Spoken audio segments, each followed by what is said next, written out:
il n'y a pas de loyauté dans le sport. Je m'appelle Adrian Davis, ancien joueur de football professionnel et fondateur, président de Athletic Academy, avec plus de conseils, plus d'expérience, plus d'histoire à vous aider sur votre chemin pour arriver au plus haut niveau. So, guys, là, on voit de plus en plus, spécialement dans le NCAA, et il vient juste de changer les règles dans le U-Sports. J'imagine, à un point ou un autre, ils vont changer les règles au niveau cégep pour les transferts, pour changer d'école, pour changer d'équipe. Et je veux être... C'est super important de comprendre quelque chose. Quand les coachs ils commencent dans le processus de recrutement, des fois, c'est pas...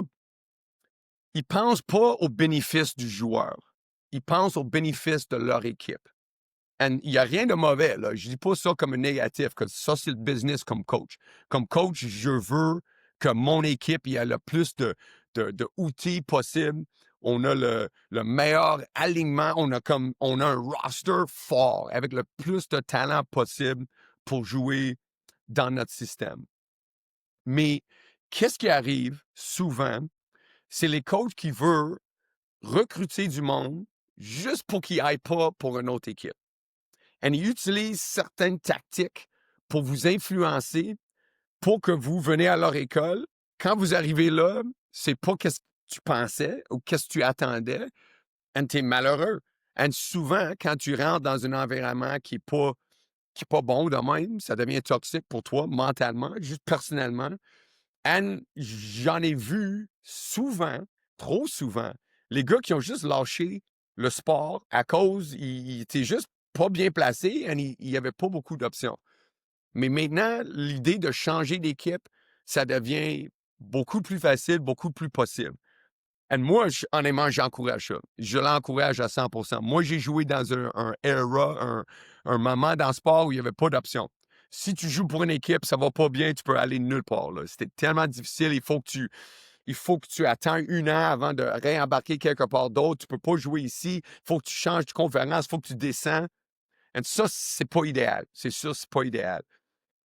So, il faut comprendre c'est quoi les aspects qui affectent les décisions que les gars ils prennent, les athlètes ils prennent.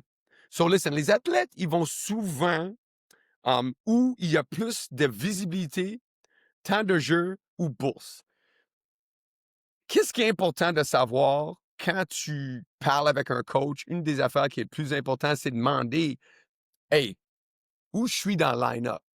Je suis un gars de première année, est-ce que je vais vraiment avoir le temps de jouer? S'il y a 10 gars à ton position qui sont première année, hein, ben non, là, ça se peut que tu ne joues pas. Et peut-être c'est mieux d'aller à une autre équipe, même une division plus bas pour jouer. Que si tu joues pas, tu développes pas. Si tu joues pas, tu n'as pas de film. Si tu joues pas, tu n'as pas une chance de démontrer tes talents.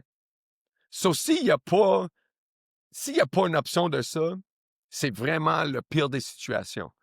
Right? So, l'idée de dire, hey, je veux jouer pour une équipe qui va me laisser jouer et qui va me donner du visibilité, c'est super important. Des fois, c'est aussi une question de finances. Il y a des équipes qui peut-être vont vous offrir plus pour venir à leur école.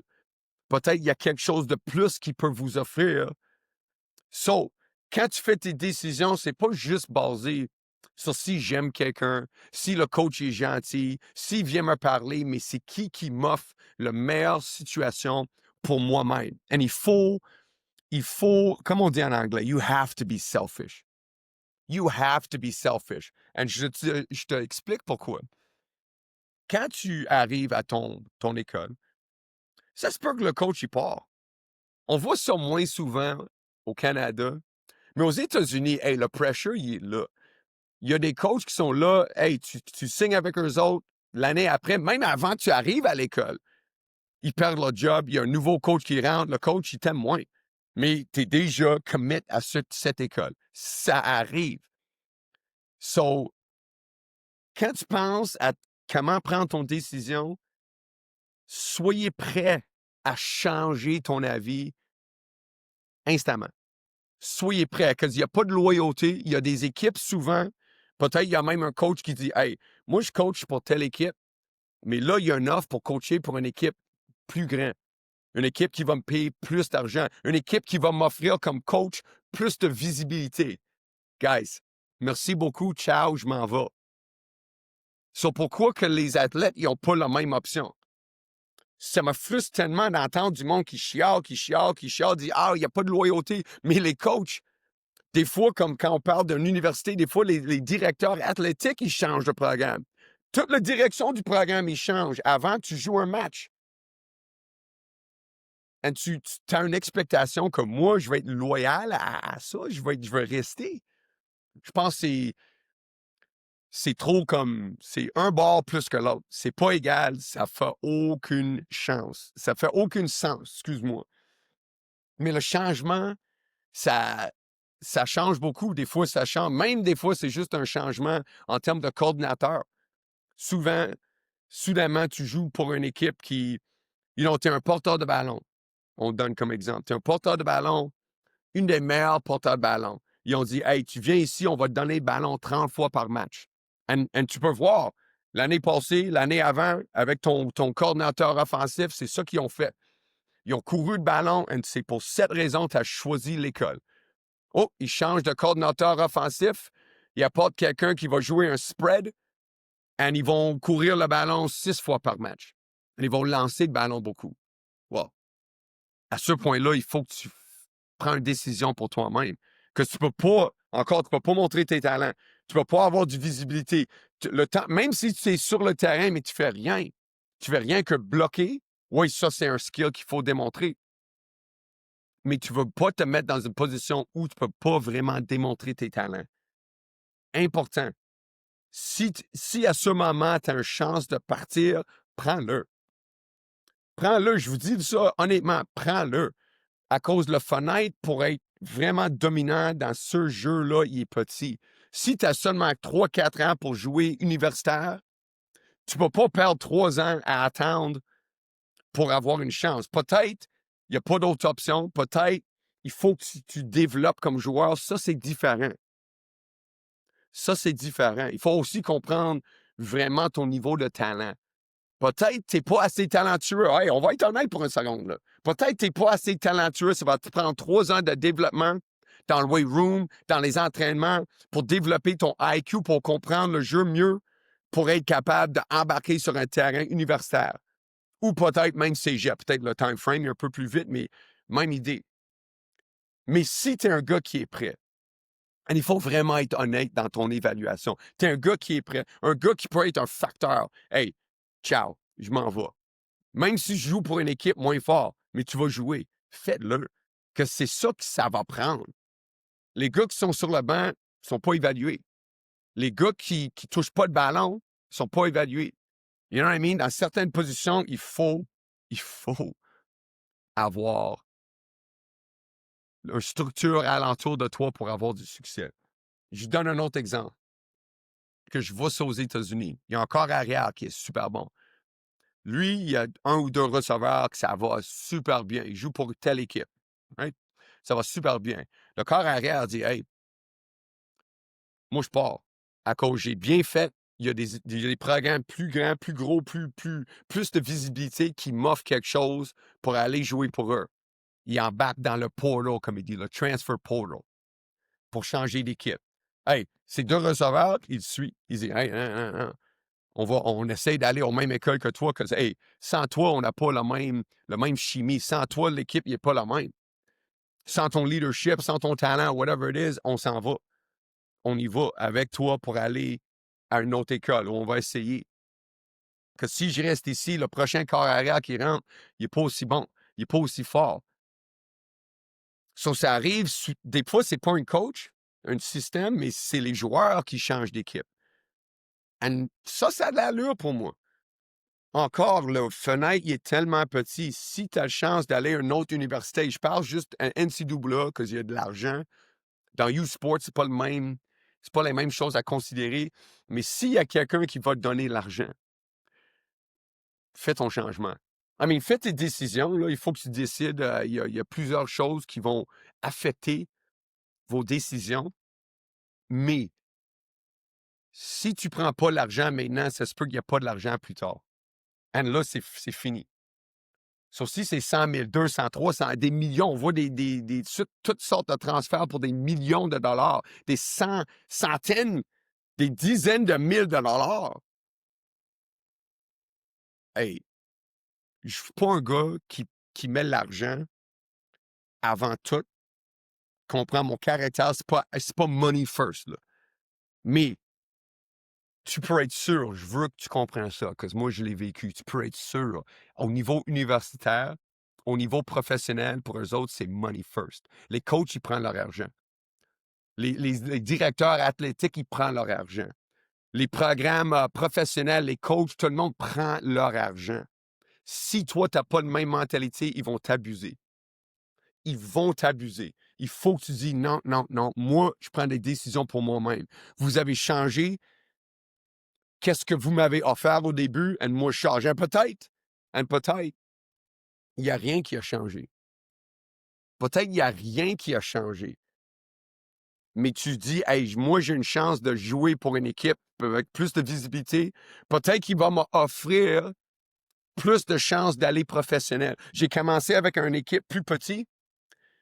Un peu plus petit, peut-être c'est pas le bon mot, mais une équipe moins forte, mais j'ai vraiment performé.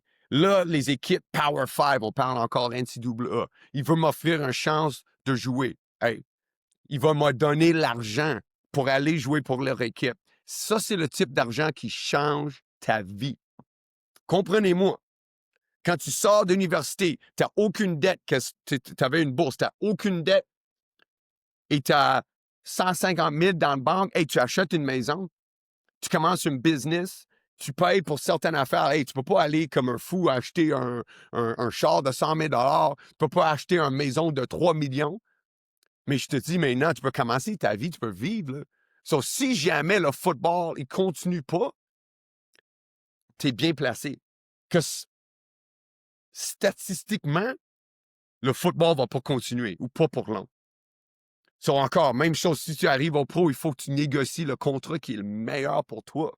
Pour assurer que tu prends ton argent, tu mets dans des bonnes affaires et tu ne manques pas ton fenêtre d'être profitable.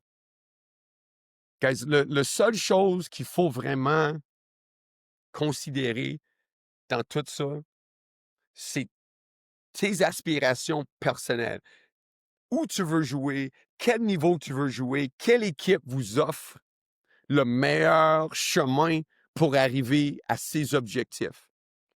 Peut-être c'est juste l'idée de dire, hey, moi, je joue dans une telle équipe, je peux aller à une autre équipe, ça va me donner assez d'argent pour commencer ma vie. Peut-être ça va être donner assez d'argent pour aider mes parents, pour sortir de telle situation. Peut-être ça va être quelque chose qui va me positionner pour avoir plus de succès. Et si ça, c'est pas ton priorité, écoutez-moi, si toi-même, c'est toi ton priorité, c'est sûr que l'école, les coachs, l'équipe, ils s'en foutent de vous. And it's harsh. Pas facile à entendre. And les coachs sont des bons gars, là. Hey, comprenez-moi, c'est des bons gars. C'est des gars qui veulent aider les jeunes. Mais eux autres, ils pensent à eux-mêmes avant toi. Eux autres, ils pensent à leur équipe avant toi. L'université pense à eux autres avant toi. Comment faire plus d'argent sur ton performance. Je te jure, ils pensent comme ça. Avant, ils pensent, hey, on devrait vraiment lui aider. On devrait vraiment lui offrir quelque chose. Ils vont te donner le moins possible pour assurer qu'eux autres, ils vont en profiter au maximum. La même chose arrive aux pros. Ils t'offrent le moins possible pour qu'eux autres, ils en profitent le plus possible. Et il faut que tu sois conscient de ça. Il n'y a aucune loyauté dans le sport professionnel. And listen, je termine sur ça. Moi, je suis un partisan des Canadiens de Montréal. Hey, ça, c'est mon équipe depuis l'enfance. C'est la seule équipe professionnelle que je suis vraiment investi dedans. Je suis vraiment investi. Et hey, je suis déçu à chaque année qu'ils ne gagnent pas. Des fois, il y a des décisions en termes des gérants, du monde de l'équipe qui prend des décisions horribles. Ils échangent des joueurs, ils font tel ça, horrible. Des décisions que j'aime pas, mais je reste loyal à mon équipe. I will always be loyal to the Montreal Canadiens because they are my team. Et des fois, on prend cette mentalité, on essaie de la mettre dans un business. C'est pas c'est pas une décision qu'on fait avec des émotions. C'est pas comme ça qu'on fait des décisions de business. On regarde les chiffres. On regarde le potentiel. On a un plan, 1 an, 3 ans, 5 ans. On pense comme businessman, pas comme fan. On pense comme businessman, comment je peux en sortir plus profitable? Comment moi je peux prendre the bag? How can I get the bag from them instead of them getting the bag from me? Ça, c'est la mentalité. And I'm telling you, je l'ai vécu, je l'ai vu, j'ai eu ces expériences. Et je comprends le business du sport. Si tu es trop loyal, ça va te nuire, dans mon avis. Non, il ne faut pas être trop fou à changer d'école à chaque année. Je ne sais pas si ça, c'est vraiment une bonne idée. Mais s'il y a du monde qui vont te payer, prends l'argent. Finis ton éducation. Fais le mieux possible sur le terrain. Mais hey, il faut faire le plus d'argent possible quand tu as la chance que je vous dis maintenant, ça ferme vite. Et quand ça ferme, ça ne rouvre pas. Ça ne revient pas. Guys, si tu veux découvrir qu'est-ce que ça faut vraiment pour jouer au pro, comment il faut faire telle décision pour vraiment avoir une bonne carrière, pour faire le maximum de tes talents pour vous-même, abonnez-vous. C'est sûr, aimez les vidéos, partagez, mettez en commentaire comment on peut vous aider. On est ici pour vous donner des conseils, on est ici pour vous guider. Et au pire, je veux juste vous présenter mes expériences et mes opinions. J'espère que ça vous aide à prendre des bonnes décisions pour vous-même. Guys, on se voit la prochaine fois. Merci. Bonne journée.